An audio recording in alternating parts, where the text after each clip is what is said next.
Hello guys, welcome back to the channel, welcome back to the garage. So it's been a few days since the last upload, and the reason is I've just been grinding away at this cab. Grinding, welding, sanding, all kinds of stuff. Just trying to get it done, trying to get it knocked out.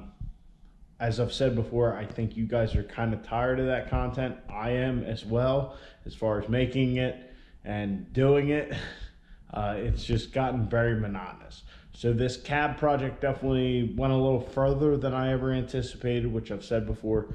But it's a matter of, like, once the cage is in, it won't come back off of the frame. So I want to try and get everything done now that I don't think I'll be able to do later. And I don't want to have any regrets later and say, man, I should have done this while it was off.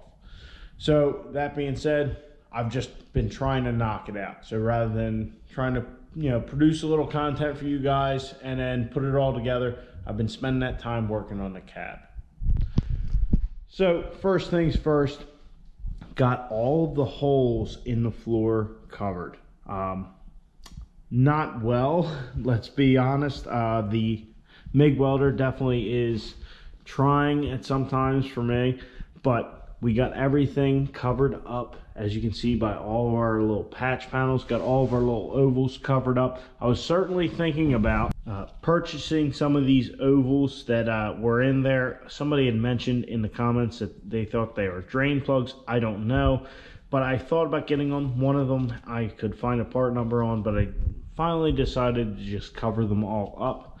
So that's what we did. So really the only holes in the cab are these little slots on the side here. And excuse the mess, I haven't cleaned up. I was working on the truck this evening, but we have, what's that, five slots per side, which used to contain these plastic pieces right here. So if I can find the 10 of these, I will certainly replace them rather than, going through the effort of welding those all up. I just don't think the juice is worth the squeeze on those. It might not have been on the oval holes either, but I don't know. I did not want those things in there sticking up. So we got all the holes in the floor filled. Actually, with the exception of that one next to our transfer case select lever hole. That one is where our anteater went through. I don't know, we might reuse that. Also, moving to the front of the cab, I got the firewall pretty well knocked out here on the passenger side.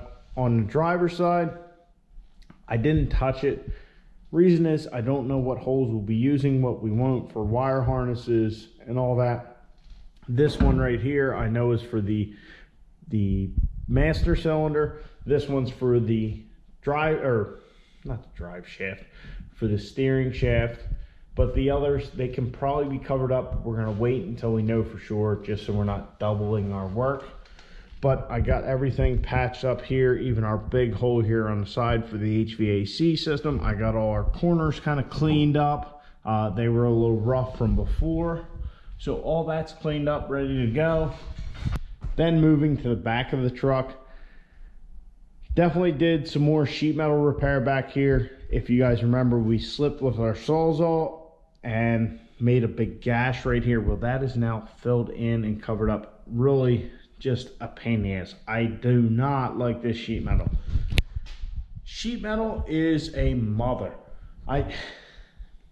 Everything I try, it's just pain in the ass. Like, I was trying to take that section in particular, and you'd get it starting to melt and get the filler rod melting, and then all of a sudden it would pop out, and it was all cleaned up. So I don't know what I was doing wrong, or whether I just need to start it melting, get a little filler in there and get out. I'm not sure, but it's just a pain.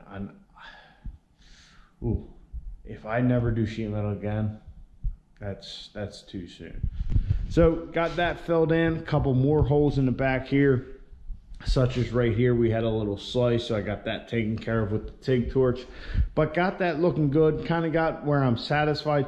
Yes, we have some holes in the back here. These are for our vents, like when you shut your doors. But I do have some bigger holes from when we were drilling out spot welds. I'm not really worried about them. I'm kind of at the point where saying, screw it. by saying I'm at the point where I'm saying screw it, I'm thinking like some of this stuff can be done when the cab is back on frame and we start proceeding into that work. Like, it's not gonna, none of this is gonna hurt how the truck works. I'm just trying to get it done so I don't go back later and say, man, I wish I would have done this when the cab was off, you know, like I said earlier. But it's just time consuming, it's monotonous. You guys have seen it. It's just welding, it's grinding, it's just annoying. There are a few more things that need to be done before we can marry the cab back to the frame, but we're close.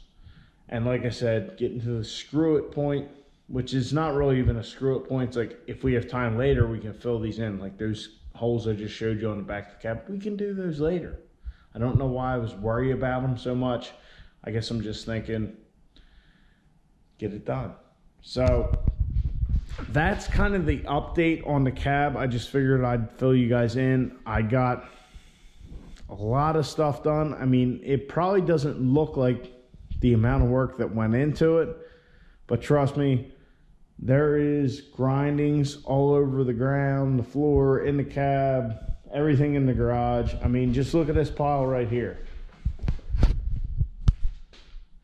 That's all grindings for the most part. I mean, yeah, we got some sanding belts, we got a couple cutting discs, but for the most part, that's all just metal shavings floating off that I swept up.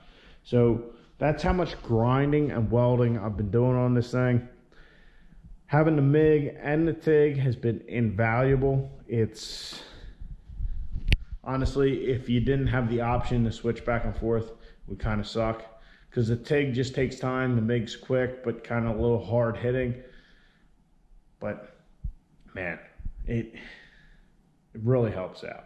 Just having those two options is amazing. So I just figured I'd give you guys a little update.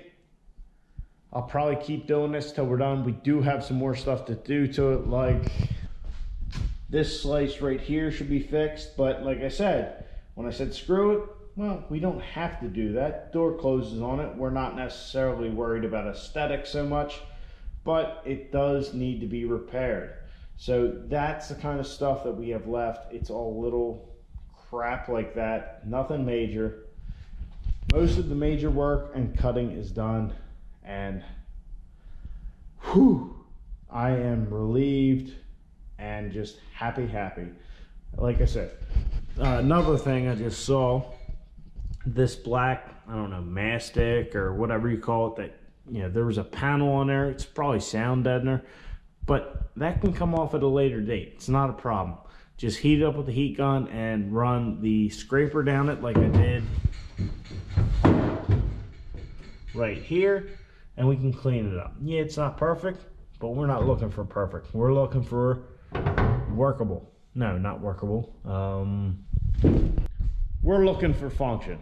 We're not worried about whether it looks good.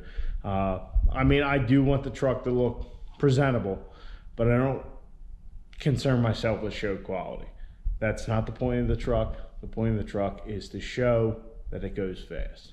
So anyway, guys, nice little update for you. It's where I've been. It's probably where I'll be until the next video. So I hope you guys enjoyed. Please subscribe, like, follow the channel, all that kind of stuff. Man, I'm getting all tongue-tied. It's been getting home from work and I'm working on this cab, so I just really haven't thought about much else. So anyway, guys, I'll catch you guys in the next one. Get out in your garage, get the wrench out of your truck.